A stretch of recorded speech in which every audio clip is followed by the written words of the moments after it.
திமுக India கூட்டணியிலிருந்து இப்ப விலகி இருக்கிறது ஒரு மிகப்பெரிய மாற்றத்துக்கான அறிகுறி. அதுவும் தாவேகா ஜெயிச்சு இப்ப தாவேகா காங்கிரஸ் கூட்டணியில் இருக்கும் பொழுது இந்த டைம் இந்தியா கூட்டணியில தாவேகா வரல. இருந்தாலும் விசிக தலைவர் ஃபியூச்சர்ல இந்தியா கூட்டணிக்கு தாவேகா வர வேண்டும் அப்படின்னு சொல்லிக்கிறாங்க. ஒரே கூட்டணியில தாவேகா திமுக இருக்கிறதுக்கான வாய்ப்பு இல்லை, அது எல்லாருக்குமே தெரியும். இதே மாதிரி இருக்கும் பொழுது இப்போ மாற்றம் அப்படிங்கிறது தென்னிந்தியாவில் ஆரம்பிச்சு அப்படியே போகும் அப்படின்னு டிவிக்கு சார்புல சொல்லப்படுது.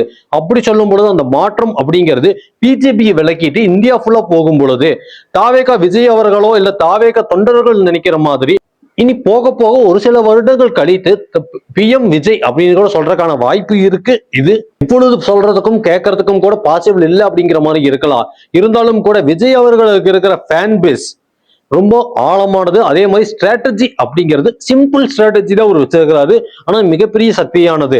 எப்படி தமிழ்நாட்டு எலெக்ஷன்ல ஒரே ஒரு தாரக மந்திரம் மாதிரி சொல்லி ஜெயிச்சாரோ, நம் தமிழ்நாட்டுல இருக்கிற 2 பேத்துக்கு தான் போட்டி, டிவிகே விசஸ் திமுக, டிவிகே விசஸ் திமுக. இதுவே மக்கள் மனசுல ஆழமா பதிச்சு எப்படி ஜெயிச்சாரோ அதே மாதிரி போக போக எல்லா மாநிலங்களையும் இப்போ டிவிகே காங்கிரஸ் கூட்டணி சேரும் பொழுது டிவிகே காங்கிரஸ் விசஸ் பிஜேபி இதுதான் எதிரி அப்படின்னு அந்த ஒரு சிம்பிள் ஸ்ட்ராட்டஜியை திரும்ப திரும்ப திரும்ப மக்கள் மனசுல அப்படியே ஏத்தி ஏத்தி வரும்பொழுது காங்கிரஸ் டிவிக்கு கூட்டணி பெருமளவில் ஜெயிக்கும்.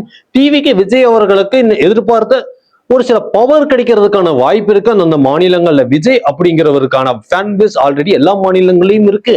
அதே மாதிரி பவன் கல்யாண் அவர்கள் மாதிரி கொஞ்சம் மோசமெல்லாம் போகல. விஜய் அவர்களுக்கு இந்தியிலேயாகட்டும் கேரளாலயாகட்டும் எல்லா பக்கமுமே ஃபேன் பேஸ் அப்படிங்கிறது ரொம்ப அதிகமாவே இருக்கு.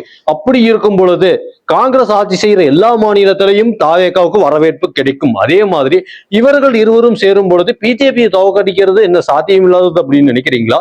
அதே மாதிரி திமுக பிஜேபி சைடு போகாது, அவர்களுக்கும் கொள்கை எதிரி அப்படின்னு பார்க்கும் பொழுது இப்ப இருக்கிற அரசியல் சூழ்நிலையை வச்சு பார்க்கும் பொழுது விசிகே, இந்தியன் யூனியன் முஸ்லீம் லீக் இது மாதிரி எல்லா கட்சிகளும் சொல்றது இந்தியா கூட்டணியில டிவிகே வர வேண்டும். அப்படி டிவிகே வந்தால் இப்போ காங்கிரஸ் கூட்டணியில இருக்கும். ஒவ்வொரு பக்கமும் விஜய் அவர்களோட ஸ்ட்ராட்டஜி சிம்பிளா சொல்லணும் அப்படின்னா டிவிகே காங்கிரஸ் விசஸ் பிஜேபி இதுதான் 2 சக்தி தான், இவர்களுக்குள் மட்டும்தான் போட்டி போட்டி அப்படின்னு மக்கள் மனசுல ஏற்றும் பொழுது கண்டிப்பா காங்கிரஸ் பெரிய அளவுல ஜெயிக்கிறாங்க அப்படின்னு சொல்றதை விட காங்கிரஸ் டிவிகே கூட்டணி ஜெயிக்குது.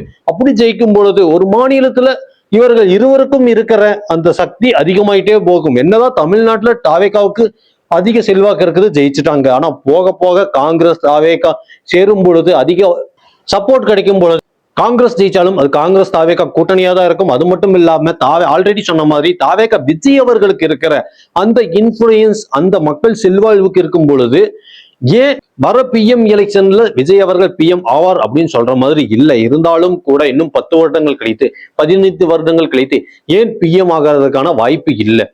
PM ஆகிறதுக்கான வாய்ப்பு விஜய் அவர்களுக்கு இருக்குதா இல்லையா? உங்களோட கருத்துக்கள் என்ன?